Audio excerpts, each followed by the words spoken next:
Hi friends, Shri సూర్య driving skills YouTube ఛానల్కి welcome. ఇప్పుడైతే మీకు ఈ వీడియోలో చిల్డ్రన్స్ లాక్ ఏ విధంగా ఉపయోగపడుతుంది ఈ వీడియోలో మీకు చెప్తున్నాను.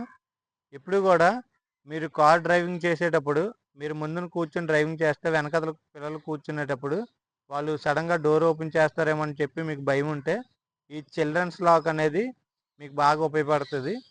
ఇది చిల్డ్రన్స్ లాక్ ఏ విధంగా లాక్ చేయాలి, ఏ విధంగా అన్లాక్ చేయాలి అనేది మీకు ఇప్పుడు చెప్తున్నాను. చూడండి, ఇప్పుడు ఈ డోర్ ఓపెన్ చేస్తున్నాను. ఈ డోర్ ఓపెన్ చేసి చూడండి, ఈ సింబల్ ఉంది కదా, ఈ సింబల్ ఉండేది చిల్డ్రన్స్ లాక్ అంటారు. ప్రతి కారుకు ఈ బ్యాక్ సైడ్ ఉన్న డోర్లకి అయితే ఈ సింబల్ అయితే వస్తుంది. ఇప్పుడు ఈ బటన్ ఉంది కదా, ఈ బటన్ అనేది ఇలాగా ముందుకు పెడితే లాక్ పడుతుంది, ఇలా బ్యాక్ పెడితే అన్లాక్ అవుద్ది. ఇలా ముందు పెట్టాను, లాక్ అయ్యింది. లాక్ అయ్యేటప్పుడు డోర్ వేసాను కదా, డోర్ వేసేటప్పుడు చూడండి, బయట నుంచి డోర్ ఓపెన్ చేస్తే మీకైతే డోర్ అయితే ఓపెన్ అయిపోద్ది. అదే మనం కార్లోకి వెళ్ళి కార్లో కూర్చొని డోర్ ఓపెన్ చేద్దాం, అది ఓపెన్ అవుతుందా లేదనేది మీకు తెలుస్తుంది.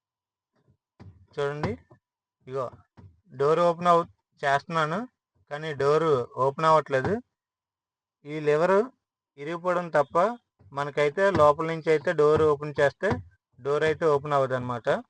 అందువల్ల ఎప్పుడు కూడా చిల్డ్రన్స్ లాక్ వేసి పిల్లలు ఎవరైనా బ్యాక్ సైడ్ కూర్చుంటే చిల్డ్రన్స్ లాక్ అనేది మనం లాక్ చేసి ముందున మనం ఈజీగా డ్రైవింగ్ అయితే చేయొచ్చు, ఈజీగా ప్రశాంతంగా చేసుకోవచ్చు డ్రైవింగ్ అయితే.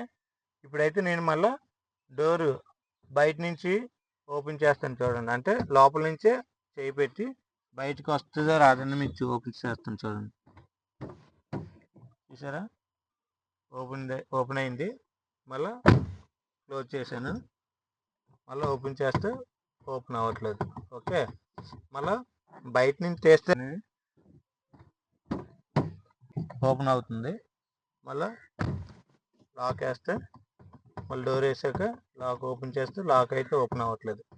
ఈ విధంగా అయితే మీరు చిల్డ్రన్స్ లాక్ వేసి మీరు డ్రైవింగ్ అయితే ఈజీగా చేయొచ్చు.